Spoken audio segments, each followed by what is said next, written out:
Parkour literally translated means the obstacle course. It's a mixture of two words in French.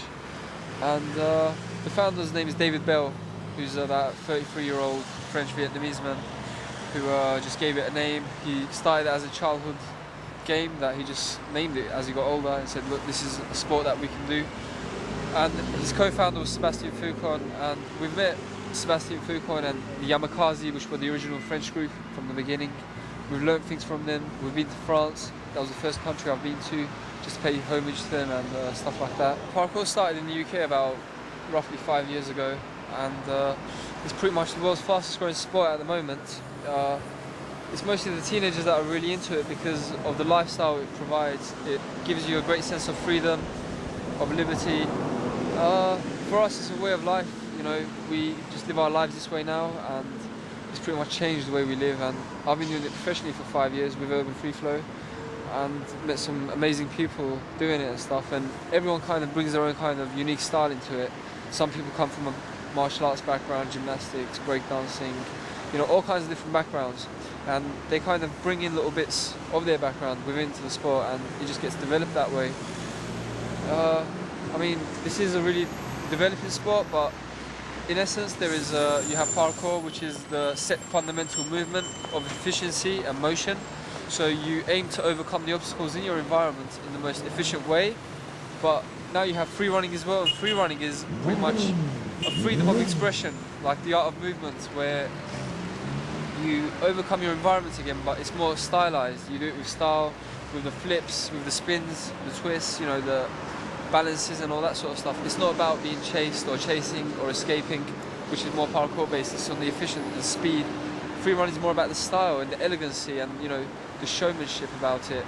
So yeah, recently there was a Red Bull Art of Motion competition in Austria, which I took part in as well, and it was one of the best experiences of my life. Some 28 people from around the world just doing free running parkour. It was just amazing, and this is really developing, and it's really at full throttle now, with America really waking up to it and stuff like that. It's just taking off at a huge scale, with all the competitions being set up as well. And soon there'll be a competition within the UK that Urban Free Flow will set up, hopefully for the end of 2008 this year. At the beginning of 2007 I started to teach workshops at Mobley Sports Centre, and I teach free running and parkour. So I work on fundamental moves, strengthening, conditioning, flexibility and technique, most importantly, because technique is something which you need to understand and learn and adapt and put into your muscle memory. Once you have technique, you can apply it everywhere. So, and I've noticed a lot of my students improve rapidly over a few months, and it makes me happy to see that. And I always get new people every week. There's always a certain number of regulars, but there's always new people turning up just to try it out, give it a try. Some people for the first time ever, and they walk away with a huge smile on their face. People really enjoy what they do, because this is pretty much like what all little kids do when they climb onto couches and beds and they jump off. You can't stop them because it's just a part of human nature. In modern day, a lot of people have lost this survival instinct, so this is a kind of way of life that can bring about these survival instincts. Parkour is more than just a way of life. It's an extreme sport, it's an art because it has a lot of expression to it. It's extreme because we take a lot of risks sometimes, you know, we calculate the risks, so we don't do anything like a jackass would. We calculate everything, you know, with discipline. We train with discipline and dedication and determination. You know, there's certain ways to train as well. You can train in like flexibility, strength and all this sort of stuff, but you know, you need 3 types of strength for parkour to be successful at it. The physical strength, the mental strength, and some sort of spiritual strength that gives you the kind of burning desire to carry on with it. So my name is Frank, nickname Cali. I come from martial arts. I'm a taekwondo instructor in Paris, and I did hip-hop dancing, and I had lots of injuries on my left side, ankle, knee, hip, everything was wrecked. I couldn't move. I couldn't walk for 3 months. And when I arrived here, I was looking to find something to do, something interesting, something that I like, and I found Urban Free Flow and Asid class, and since perfect rehabilitation. So I really enjoy it. I would like to live of parkour, but you can see it's very popular, and if you want to be picked up, you have to be very special. So maybe I can be special thanks to my martial arts and other skills, but everybody can bring his own style in the discipline. I'm Reece and I'm Tim Norburn. and I've been doing parkour for about 2 years now. Yeah, and I've been doing it for just under a year. And my big influences in parkour is I used to do a lot of climbing. I used to do a lot of rock climbing, and that gave me a good, strong background for parkour. What got me into parkour was like just seeing videos on the internet. I searched climbing a lot, and that sort of led on to parkour, and I started using those videos and got into it that way. Yeah. Yeah, I was doing gymnastics and saw Jump Britain on TV on Channel 4 with Urban Free Flow in there, so that got me into parkour. Yeah, influences in parkour. We take a lot of influence from animals and stuff because the way they move and the way they move is really smooth and stuff. But other than that, it's just finding what you like doing and enjoy. Moving smoothly through your environment. It's all good, man. Just go out there and do it.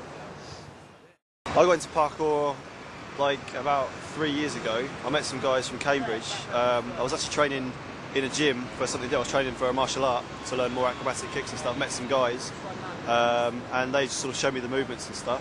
And from that point on, you know, I fell in love with parkour. Let's get online. So we actually had the good fortune of going to school with one of the guys from Urban Free Flow. So I met up with him and yeah. My name's Connor. I've been doing free running for 6 months. How I started was it just in school. Everyone was like just running around chasing each other. So me and my mates wanted to do something different. So we just started jumping over poles, jumping over like trees and stuff like that. Yeah. And then typed in on the internet South Bank and stuff like this. Where's all the good free running places? And it came up South Bank, and then I came here, and I met new free runners, and they were teaching me new moves, and now I've learned so many things that I would never thought I would do before. I watch quite a lot of their videos, but when I watch it, it actually kind of like helps me a bit because I watch it carefully how they do new moves, and the stuff they do is just amazing. The injury. Yeah, basically I was here playing PK tag, which I don't advise, man. And I just kind of went over the wall and I just didn't really think what was on the other side, kind of slipped, and I'll show you. So I came over that wall, straight over that, and slipped here, whacked my hand here. And I just kind of got up, used my arm, and just kind of got up, and I didn't realise I'd done my arm in. Came up to my friend was just like, chima, your arm's in an S shape, looked at it. That's how I done it, but yeah, you have to really take your time. Don't play PK tag. It's a stupid game. Just make sure you don't do things that you know you can't do, yeah. And if you was to learn, a flip, yeah, but you don't know, if you was to learn a flip, but there's no one with you that can actually do a flip to support you, it's not safe to do it because you could land on your face or something, and to not do it on like concrete and stuff like that. It's much safer to do it either in the school or at the sand. Yeah.